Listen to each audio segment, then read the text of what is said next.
सभी किसान साथी यही चाहते हैं कि उनकी धान की फसल में ज़्यादा कल्ले आएँ। जब ज़्यादा कल्ले आते हैं तभी हमें ज़्यादा उत्पादन भी मिलता है। आज की वीडियो में हम जानने वाले हैं ज़्यादा कल्ले पाने के लिए, ज़्यादा कल्ले बढ़ाने के लिए धान की फसल में आपको क्या डालना चाहिए, कौन सी चीज़ों का आप इस्तेमाल कर सकते हैं, कौन सी चीज़ें आपको डालनी होती है जिससे धान में अच्छे कल्ले आप पा सकते हैं, कौन सी खादें डालें। ये तमाम जानकारी के लिए आज की हमारी पूरी वीडियो ज़रूर देखिएगा। किसान साथियों, कई बार हम कुछ गलतियां करते हैं जिससे हमें काफ़ी नुकसान हो जाता है, तो कुछ गलतियां आपको नहीं करनी है।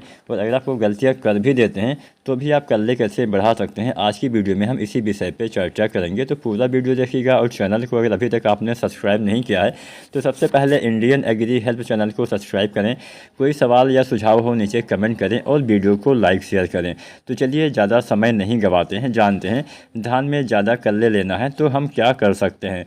किसान साथियों, धान की फसल में ज़्यादा कल्ले पाने के लिए सबसे पहले कुछ चीज़ों का ध्यान रखना होता है। कुछ खादों का इस्तेमाल आप कर सकते हैं जिससे फुटाव अच्छा होता है, जड़ों का विकास अच्छा होता है और हमें बाद में अच्छे कल्ले भी देखने को मिल जाते हैं। तो पहली चीज़ आपको डालनी होती है ग्रोथ प्रमोटर। किसान साथियों, बाज़ार में बहुत तरह के ग्रोथ प्रमोटर आपको मिल जाएंगे, लेकिन अब बात यह भी आती है कि हमें कौन सा ग्रोथ प्रमोटर इस्तेमाल आखिर करना चाहिए। सागरिका आती है, बायोबीटा आती है, इसके अलावा बहुत तरह तरह की ग्रोथ प्रमोटर बाज़ार में देखने को मिल जाती हैं। कुछ काम करती हैं, कुछ काम नहीं करती हैं, कुछ अच्छी होती हैं तो कुछ ख़राब भी होती हैं।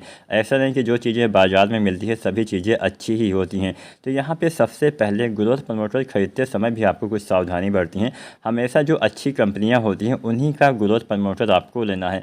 भले ही 2-4 रुपये थोड़ा महंगा पड़ जाए, सस्ते के चक्कर में ख़राब चीज़ डाल देंगे तो आपको कुछ भी फ़ायदा नहीं मिलेगा। ऐसा मैं नहीं बोल रहा कि बहुत महंगा ही आपको लेना चाहिए, लेकिन हाँ, सस्ते के साथ साथ अच्छा भी होना चाहिए। मतलब वो काम करेगा तो हमें फ़ायदा मिलेगा। मान लीजिए बहुत सस्ता है, कोई हमें फ्री में ही दे रहा है, लेकिन हम उसका इस्तेमाल करते हैं लेकिन उसका लाभ नहीं मिलता है, तो हमें भले ही उसकी कीमत ना देनी पड़े लेकिन हमें मजदूरी का खर्चा, ये तमाम खर्चे तो हमें लगाने ही पड़ते हैं।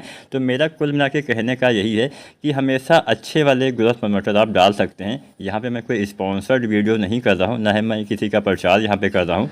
तो आप चाहें तो सागरिका, जो बहुत सारे किसान साथी इस्तेमाल करते हैं, उसका भी इस्तेमाल कर सकते हैं। अब सागरिका अगर आप डालते हैं, किसान साथियों ग्रोथ प्रमोटर हम 2 तरह से डालते हैं। एक हम डालते हैं किसान साथियों ज़मीन में, एक हम करते हैं छिड़काव अपने पत्तों के ऊपर खड़ी फसल में डालते हैं। तो यहाँ पे बात ये भी आती है कि कौन सा अच्छे से काम करता है। मेरे हिसाब से जो हम ज़मीन में डालते हैं वो थोड़ा बेहतर काम करता है, थोड़ा लंबे समय तक उसका असर रहता है।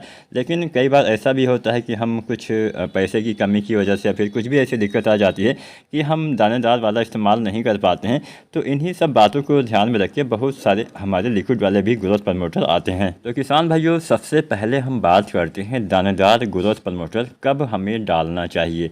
किसान साथियों, किसी भी खाद का अगर आप इस्तेमाल करते भी हैं तो सही समय जानना काफ़ी ज़रूरी होता है। अब जैसे धान की फसल में खादों के इस्तेमाल के समय आपको बहुत सावधानी बरतनी है। अगर आप चाहते हैं धान में अच्छे कल्ले आएँ तो ज़रूरी नहीं कि आपको ग्रोथ प्रमोटर का ही इस्तेमाल करना है, आपको समय से इसका इस्तेमाल करना है और समय से सारी चीज़ें करनी पड़ती है। समय मतलब ऐसा नहीं कि आप आज की फसल आपकी 30-40 दिन की होगी तब आप इस्तेमाल करेंगे तो लाभ मिलेगा, ऐसा बिल्कुल भी नहीं होने वाला है।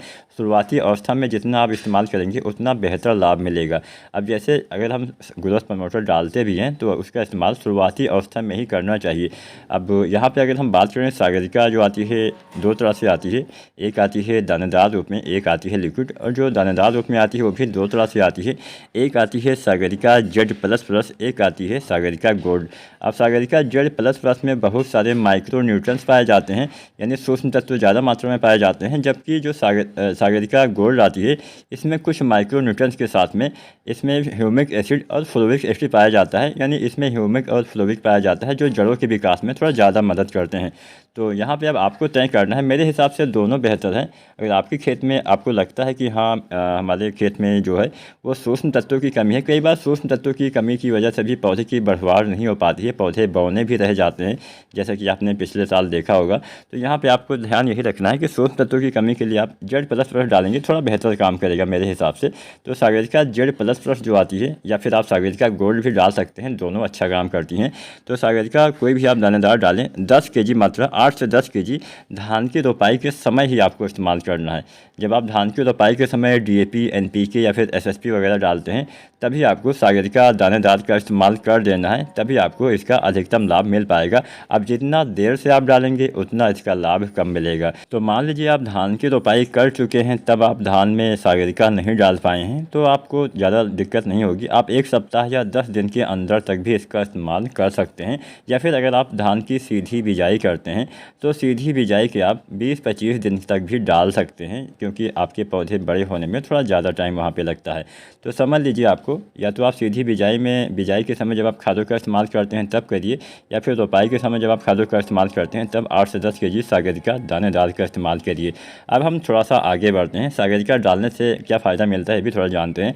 सागरिका डालने से कल्लों का विकास अच्छे से होता है, कल्लों का फुटाव अच्छे से होता है, जड़ें सही से काम करती हैं, जड़ें सही मात्रा में भोजन को एकत्रित करती हैं, जिससे जो पौधे का विकास है अच्छे से होता है। सागरिका डालने से आपके भोजन बनाने की क्षमता में विकास होता है, वृद्धि होता है, जिससे पौधे अच्छी मात्रा में जब भोजन बनाते हैं तो पौधे के विकास में भी तेज़ी आती है। जैसे हम ही मान लीजिए, अगर हम इंसानों की बात करें तो अगर वो अच्छे से भोजन खाएगा तभी उसका सही से शरीर का विकास होगा। अगर वो भोजन ही सही से नहीं खा पाएगा, उसका भोजन ही सही से नहीं पचेगा, तो कहाँ से अच्छे से विकास होगा।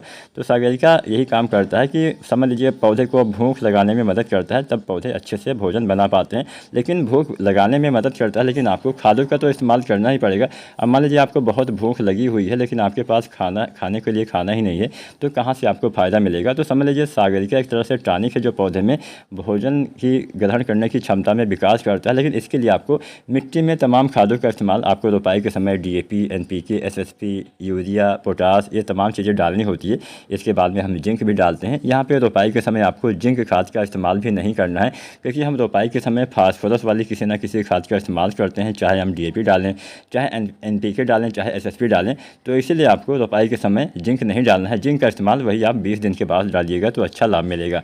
अब इसके साथ साथ अगर आप सागरिका लिक्विड का इस्तेमाल करते हैं तो सागरिका लिक्विड आपको डालना होता है धान की फसल में 2 बार। पहली बार, क्योंकि हम जो चीज़ें स्प्रे के रूप में डालते हैं उसका असर बहुत लंबे समय तक नहीं रहता है, तो इसको आपको 2 बार प्रयोग करना पड़ेगा। पहली बार आपको धान की रोपाई के लगभग 25 दिन के आसपास आपको इस्तेमाल करना है, और दूसरी बार आपको धान की फसल में बालियाँ निकलने से पहले इस्तेमाल करना है। तो यहाँ पे धान की रोपाई के 25 दिन के आसपास सागरिका लिक्विड आपको 250 से 500 ml पर एकड़ के हिसाब से आपको इस्तेमाल करना होता है। फसल अच्छी है 300 ml डालिए, थोड़ा कमज़ोर है 350, थोड़ा ज़्यादा कमज़ोर है 400, 500 ml अधिकतम आप डाल सकते हैं।